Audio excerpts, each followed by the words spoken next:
post laser vision correction, what are we going to do?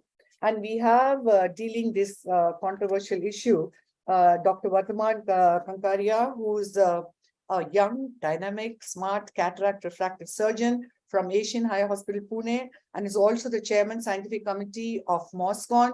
And we are all going to be experience the fantastic way he's going to go about it. And all the best to you, Vardhaman. We really look forward to a great meeting there. And he is going to be talking on monofocal would work best. Countering him is going to be Dr. Vijay Kumar, who's our senior consultant cataract, medical retina and glaucoma services at the Eye Foundation E Road. Vijay, your face is not being seen. Somehow it's a blank there. Adjust your lighting. And he's again another very versatile surgeon. And he's going to be talking on why not trifocals. And we have Samresh Srivastav, who's again another very prolific surgeon, who's a consultant ophthalmologist at Raghudeep Eye Hospital based at Jaipur, and is doing a wonderful job there. And he is going to tell us why not EYEEDU. So we are going to fight with monofocal, and we are going to fight with trifocal and with EYEEDU. And we have Dr. Ramurthy to give his expert view for 5 minutes. So everybody stick to your 6 minutes, and Vel Murugan will give you a warning at 1 minute. So on to you, Dr. Vardhaman. Let's hear from you. Thank you, ma'am. Ma'am, am I audible? And yes. The slide is... 1 second. Yes. So first of all, thank you, ma'am, for the kind invite. And I'm going to talk to you about why I believe that the monofocal lenses work the best post laser vision correction. We all know that when the baby boomer generation came and who have actually experienced the first wave of LASIK with the older generation LASIK procedures, which had broad beam lasers, probably not appropriate pupillary tracking systems. But of course, these are the first people who were exposed to the magic of LASIK. These people have relatively like intolerance for diminished vision, and they are the ones which are coming in for cataract surgery now. They demand as good as outcome as refractive procedure from their cataract surgery as well. So what the patients desire today, the patients who are undergoing cataracts desire an accurate refractive result. They desire, of course, a great quality of vision, and they desire a stable and non-fluctuating vision.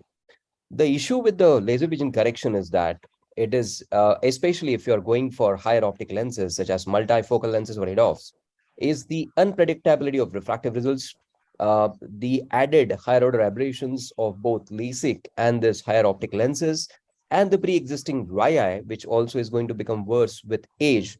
These three things, they confound and give rise to unhappy patients in majority of these patients, not in all of them. Therefore, I'm going to stick to monofocal lenses for vast majority of these patients. So basically, we all know that in patients who desire this most accurate postoperative refractive errors, these IL calculations are unfortunately less predictable.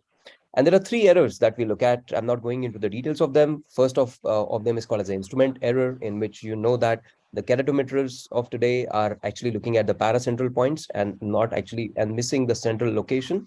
The second one is called as a refractive index error, because the ratio of your anterior curvature and the posterior curvature is considered to be fixed, and post laser vision correction that is going to change. So if we don't consider the posterior surface of the cornea, we are going to land up in hyperopic shift or hyperopic surprises post laser vision correction IL formula errors as well. And the third one is called as a formula error, because we all know that the current formulas that we are using, which depend on the prediction of the effective lens position, they become erroneous because of the change of the corneal shape. And these errors altogether give rise to a final hyperopic surprise post-refractive errors. We all know that whether it is EYEEDU or multifocals, they all perform the best in an immetropic optical situations.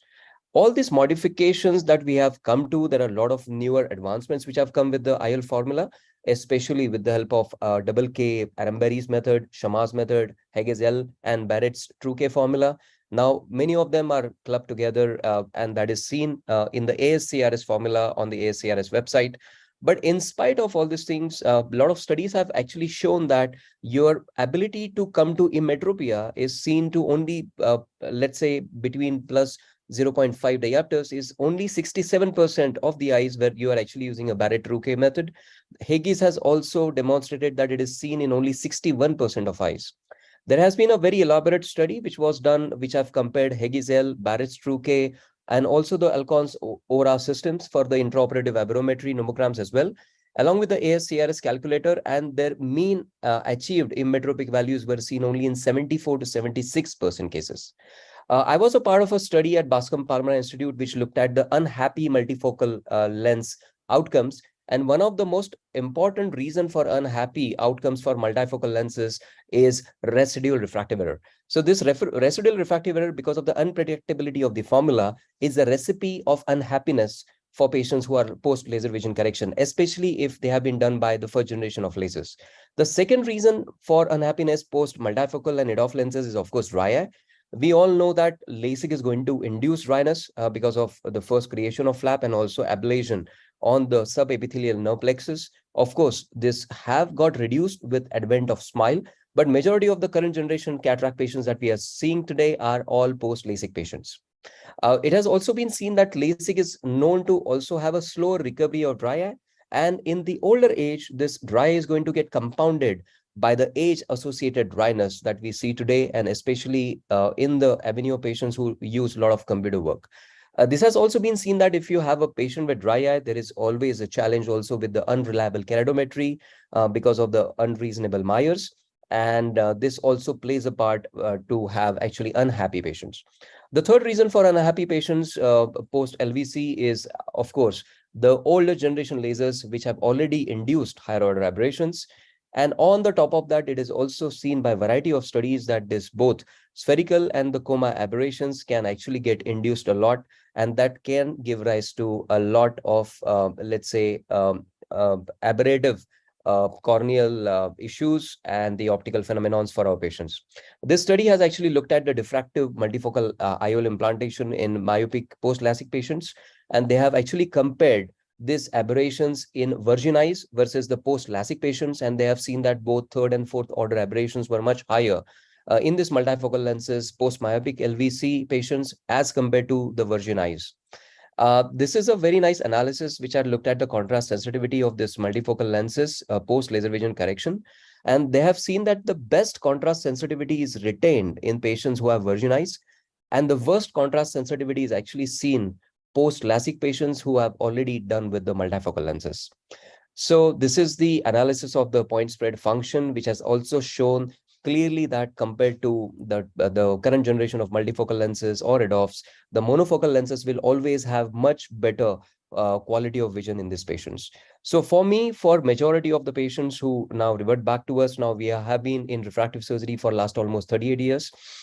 And we have been doing LASIK ourselves in our centers since 1994.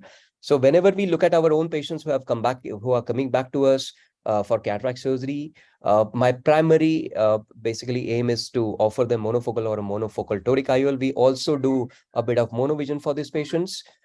Because monofocal lenses do not induce much higher order aberrations, the maintenance of quality of vision is much better. The patients are already known that they will need some form of small spectacle numbers, which they are already happy about. The way we go on about choosing the lenses is that for patients who have already undergone a myopic LASIK, because there is already an increase in positive spherical aberrations, we select a negative aspheric IOLs such as Technis. And for patients who have undergone a hyperopic LASIK, who have an increase in negative spherical aberrations, we go on to choose A0 spherical lenses as such. For very small subset of our current patients, we still choose the trifocal or the EDOF lenses, where we see that the laser ablation has been done by more recent generations of corneal lasers. And the zone of ablation is very wide. It is a very well-centered optical zone. And we look at the EKR graph. If the EKR graph depicts that it is a very well-centered ablated cornea, then only we think about the multifocal or the EDOF lenses. But the patients are always told about possibility of requirement of laser enhancement if we don't actually reach the endpoint of immetropia because of the unpredictability of the errors as well. Thank you very much to Dr. Chitra ma'am, and over to the next speaker, please. Thank you. Very valid points, Vardhaman. We look forward to the discussion.